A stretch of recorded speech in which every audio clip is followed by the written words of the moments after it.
sentiu meio deslocado, sem saber direito qual que era o seu lugar no mundo, com a sensação de que talvez você não pertencesse aonde você está e que há um propósito maior para a sua vida? É exatamente sobre isso que se trata o filme Anastasia. E fica aqui a pergunta, será que um desenho da década de 90 tem alguma coisa para ensinar pra gente? Então fique comigo e bora ver esse desenho, essa animação, de uma ótica totalmente nova e diferente.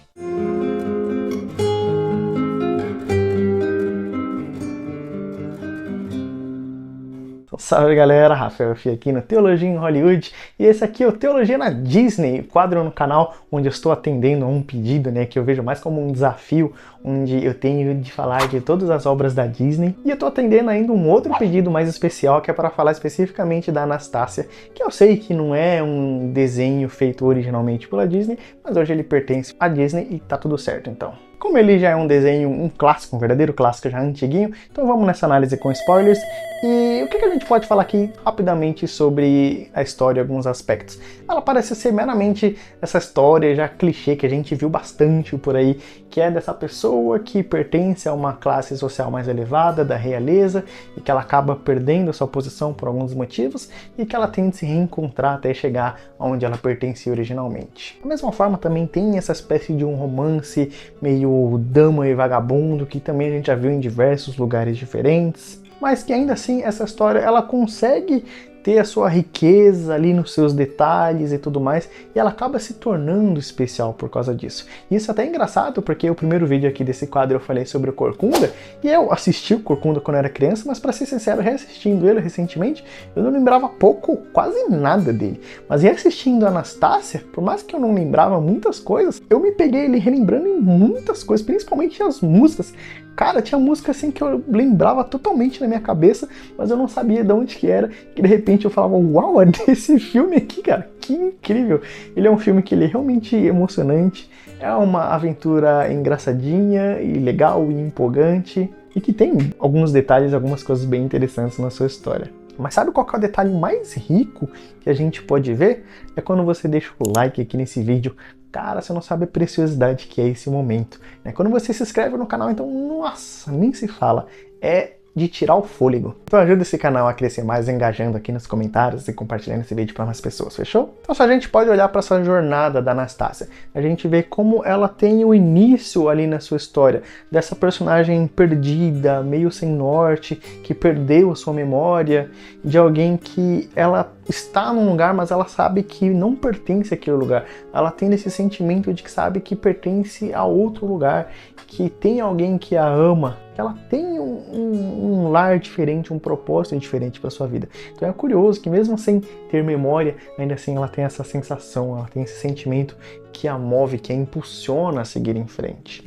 Da mesma forma, isso é claro, não preciso nem ir muito longe para perceber como isso é realidade na nossa vida também, em que nós muitas vezes nos sentimos deslocados. Aqui nessa terra, a gente sente que as coisas não são como deveriam ser. A gente sente que esse mundo deveria ser diferente do jeito que ele é hoje. E a gente tem esse sentimento de falta de que realmente a gente aguarda, a gente espera por um lugar melhor, por um mundo melhor.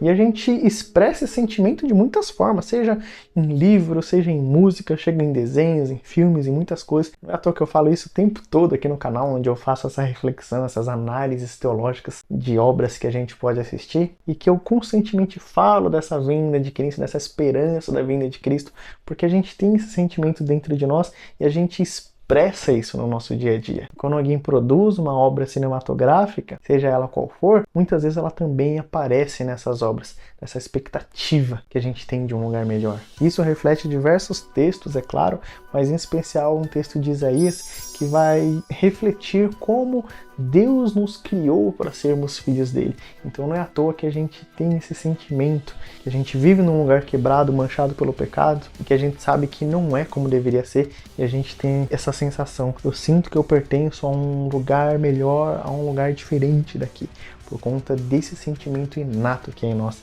de conhecermos ao nosso verdadeiro Criador, Senhor e Redentor. Então, por mais que ela era essa personagem, e ela não sabe muito bem a sua origem, ela tinha esse sentimento constante de que ela não pertencia àquele lugar.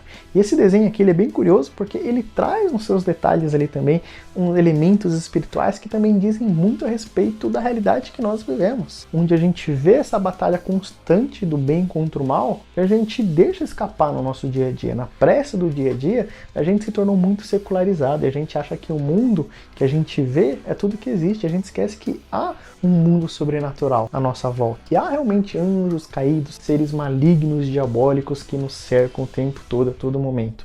E a gente vai ver isso acontecendo na Anastácia. A gente vê essa batalha, a gente vê primeiro esse vilão incrível, que vilão fenomenal. E ele é um desenho que até tem algumas coisas pesadas no seu conteúdo, onde a gente vê no começo da história ele literalmente vendendo essa alma. É um negócio assim que a gente vê ali na tela mesmo, uma coisa bem visual, a gente vê uma coisa bem grotesca ali, bem sinistra acontecendo. E a gente vê aqueles pequenos diabinhos ali, aquelas gárgulas, constantemente agindo, constantemente influenciando nas coisas ao redor para realmente cumprir a vontade do maligno.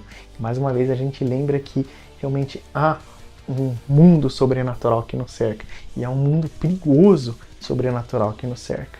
E Satanás, como esse leão, ele ruge, ele anda e ruge ao nosso derredor, tentando nos pegar o tempo todo. A gente vê isso acontecendo no ministério de Jesus, onde demônios aparecem o tempo todo e eles estão o tempo todo tentando interromper, influenciar ali na trajetória de Jesus para cumprir os objetivos de Deus. No próprio discurso de Pedro, onde Pedro também repreende Jesus, fala, não, a gente não vai deixar você morrer não. E a gente vê que havia ali uma influência demoníaca satânica, que o próprio Jesus falou, arreda-te de mim, Satanás, porque há forças malignas no mundo que nos cercam e que estão tentando o tempo todo atrapalhar os propósitos de Deus. E é muito curioso porque parece que a própria realeza, ela não chegou no poder ali por meios muito convencionais, né? A conversa que o Rasputin tem no baile com o Czar, ele fala, a gente tinha um relacionamento aí meio diferenciado, né? Agora você vai fingir que não me conhece? Qual que é? Né? Então tem uma relação meio esquisita ali da família real com o lado maligno ali do Rasputin, que na vida real ele realmente parece que não era uma figura muito boa, era uma figura meio esquisita, que tinha um negócio ali por trás, que não era bem visto pelas pessoas, mas ele era mantido perto da família real, porque parece que ele era o único que conseguia lidar com o problema físico que o filho tinha. A família do Czar naquela época, ele só tinha um único filho homem, e ele tinha um problema de hemofilia, e a medicina da época não sabia como lidar com isso. E parece que o Rasputin era o único que ainda sabia fazer algumas coisas para lidar com o tratamento ali daquela criança, né? Então por isso que a família mantinha ele por perto. Mas aqui no desenho, é claro, eles transformaram ele num ser vilanesco ali, realmente diretamente envolvido com as forças malignas. E que a série vai trazer pra gente que realmente nem todo mundo é 100% bom e 100% mal, que há uma dualidade ali e tudo mais. E é claro que o desenho não vai fazer isso de uma maneira descancarada, né? Não quer traumatizar as crianças, mas é nas entrelinhas, nos detalhes, tanto essa questão da realeza da família do Czar ali, como também daquela dupla que vai ajudar a própria Anastácia, que a gente vê que os motivos dele não são nem um pouco nobres desde o começo da obra. E depois eles vão passando por um arco de redenção ali, mas que há um objetivo ali bem claro e bem malévolo, né? Não é nem um pouco nobre da parte deles. E aí a gente pode ver aqui nessa obra também, é claro, como que esse serviço ao mal, esse serviço ao reino das trevas tem o seu preço, tudo tem o seu preço. O Rasputin, ele vende a sua alma e ele vai pagar por isso, é claro. Toda a sua existência, tudo vai girar em torno disso. E é curioso a gente analisar esse personagem, porque a gente vê realmente alguém que é tomado por esse sentimento de ódio, de vingança, e que toda a existência dele gira em torno disso, de tal forma que ele não consegue nem mesmo morrer, ele vira um zumbi ali, um morto-vivo, que continua existindo única e exclusivamente para cumprir a sua vingança, para realizar a sua vingança, até que ela seja totalmente completa. E ele é alguém que então vai ter a sua existência marcada por isso de tal forma que, mais uma vez, ele se transforma nesse ser grotesco, um zumbi ambulante que vive para cumprir a sua vingança, para cumprir esse objetivo, esse propósito maligno. E isso também reflete o que a Bíblia aponta para a gente o tempo todo, que realmente quando a gente não tem Deus, o próprio Cristo como nosso ponto de referência, nossa jornada também é uma jornada degradante, também é uma jornada de autodestruição, também é uma jornada que nos leva direto à morte, longe de Deus. Se Deus ele é o bem em si, se ele é a fonte de todo o bem que existe, na medida em que a gente se afasta dele, que ele não é o ponto de referência das nossas vidas, que ele não é o centro da nossa existência, que ele não é o nosso universo, então a gente vive em torno de outra coisa que não é o próprio Deus e a gente se afasta de tudo isso que é bom e é nosso resultado final, então é a maldade, é a destruição. E isso é cruel, isso é sinistro, isso é muito temeroso. O que vai lembrar da gente também no texto de Romanos 1, onde a Bíblia vai apontar que quando nós vivemos nessa vida de pecado, o pior castigo que Deus pode dar para nós é nos lançar ao nosso próprio pecado, é nos lançar a nós mesmos. E o nosso fim, é claro, vai ser a destruição. Vai ser nós nos tornarmos aquilo que nós devotamos à nossa vida. Então, se a gente não devota a nossa vida ao próprio Deus, que é a fonte de luz, que é a fonte de toda bondade, que é o nosso Criador, o nosso Redentor, o nosso Senhor, o nosso Resgatador, se não é Ele o ponto de referência das nossas vidas, então tudo que sobra é o vazio, é a escuridão, é a maldade, é a destruição, é a morte e a morte eterna. E a jornada do Rasputin, ela se torna então essa evidência para nós dessa caminhada longe de Deus. E é até curioso porque aquele morceguinho branco ali, super engraçadinho, inclusive o desenho ele conseguiu me arrancar boas risadas, né? Mas aquele morcego, ele é branco, né, mostrando que ele não era totalmente mal assim. Na verdade, ele aparece até como uma espécie de consciência do Rasputin, em que a gente vai ver ele o tempo todo tentando aconselhar o Rasputin, ó, larga disso, esquece essa vingança aí, isso aqui não é o caminho, isso aqui não é muito legal e tudo mais. Só que ainda assim a gente vê um personagem cego, que tá unicamente movido pela sua vingança. E aí é curioso aqui, porque tem como a gente assistir esse desenho, a gente assistir essa obra e a gente não lembrar da história de José, onde a gente vê na história de José, né, um evento trágico atrás de evento trágico, mas que tudo estava debaixo dos propósitos de Deus, da soberania e do grande plano de Deus. De tal forma que o final da história de José, ele mesmo diz, olha, para os irmãos dele, vocês podem ter intentado o mal contra mim, mas Deus intentou o bem. É que algumas traduções vai até ter essa diferença, né? Vai falando que Deus transformou o mal em bem. Na verdade, muito pelo contrário. Enquanto eles planejaram o mal, Deus planejou o bem em toda aquela jornada. E a gente vê várias coisas sobrenaturais, embora o desenho, claro, não vai fazer nenhuma referência direta a Deus, mas a gente vê uma coisa sobrenatural rolando ali e uma linha narrativa sendo traçada. A gente vê a Anastácia pedindo um sinal e aparecendo aquele cachorrinho e ajudando ela a ir para o caminho certo. A gente vê aqueles dois que também estão com intenções ruins, malignas, mas que ao mesmo tempo levam de fato a Anastácia e cumprem um bom objetivo. E eles mesmos passam por esse arco redentivo, de certa forma, de arrependimento, reconhecimento do erro e abandono daquilo. Então a gente vê que de fato havia uma providência ali tratando, narrando tudo aquilo. E é claro que a gente não pode olhar para a nossa realidade, lembrar de que a história que a gente vive também é uma história traçada pelo próprio Deus, de tal forma que lá no livro de Esther também, um livro bem famoso porque o nome de Deus ele não é mencionado em momento nenhum, mas que a gente o tempo todo está vendo o agir de Deus, o direcionamento de Deus. A mesma coisa com a nossa vida, por mais que muitas vezes a gente não sinta a presença de Deus, a gente acredite que Deus está ausente, que Ele não está se importando conosco, na verdade, muito pelo contrário. Deus ele é o Senhor da história e Ele fará com que todas as coisas cumpram segundo a sua vontade. E a gente sabe que esse Deus é um Deus presente que cuida dos seus. Ele é um Deus que faz com que todas as coisas cooperem para o bem daqueles que o amam, para eles mesmos se tornarem a imagem do seu Filho Jesus Cristo. Então Deus ele é o Senhor da história e a história ela não é uma série de eventos isolados, aleatórios, mas a história ela é uma linha traçada segundo a vontade, segundo os propósitos de Deus e a gente pode descansar nesse sentido.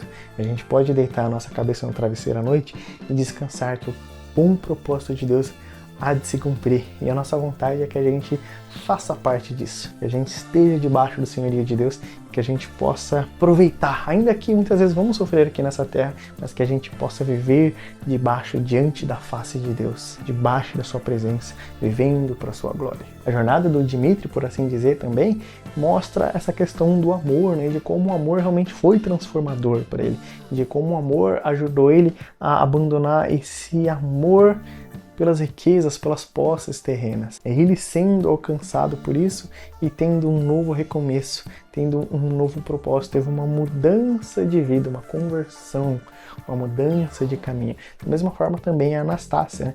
Quando ela soube quem ela era, quando ela soube a sua identidade, então tudo aquilo que ela tinha se tornou supérfluo, se tornou descartável, se tornou irrelevante. Quando nós sabemos quem nós somos, esse amor pelos bens materiais desaparece. E essa busca pelo verdadeiro amor se torna uma coisa mais leve, mais gostosa, mais prazerosa. Então, quando nós somos encontrados pelo amor, quando nós sabemos que somos amados e também amamos, a gente tem um novo propósito de vida e a gente pode caminhar de uma maneira muito mais leve. De tal forma que é curioso que a própria avó da Anastácia vai falar, não, isso aqui não é o final, isso aqui não é o viveram felizes para sempre, isso aqui é apenas o começo.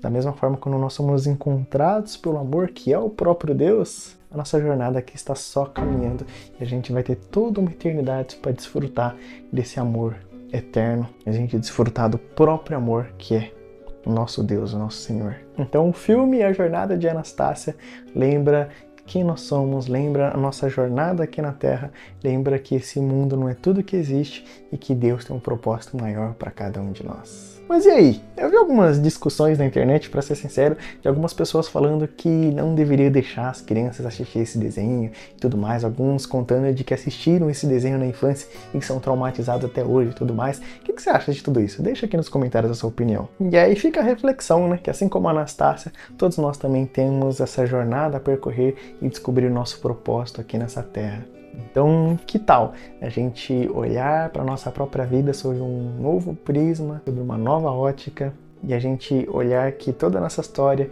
não são uma série de eventos isolados e aleatórios, mas que há um propósito divino sendo traçado em nossas próprias vidas. E a gente olhar para a nossa vida sob esse novo viés, sob a luz das Escrituras e a luz do Evangelho. Então espero que essa reflexão tenha feito sentido para vocês. Se ela fez, deixa aqui nos comentários qual foi o ponto que mais chamou a sua atenção e que te abençoou de alguma forma. E compartilhe esse vídeo com mais pessoas. Deixa aqui um comentário para engajar mais o vídeo, o YouTube entregar esse vídeo para mais pessoas. E já se inscreve no canal para mais reflexões bíblico-teológicas como essa aqui. Fechou?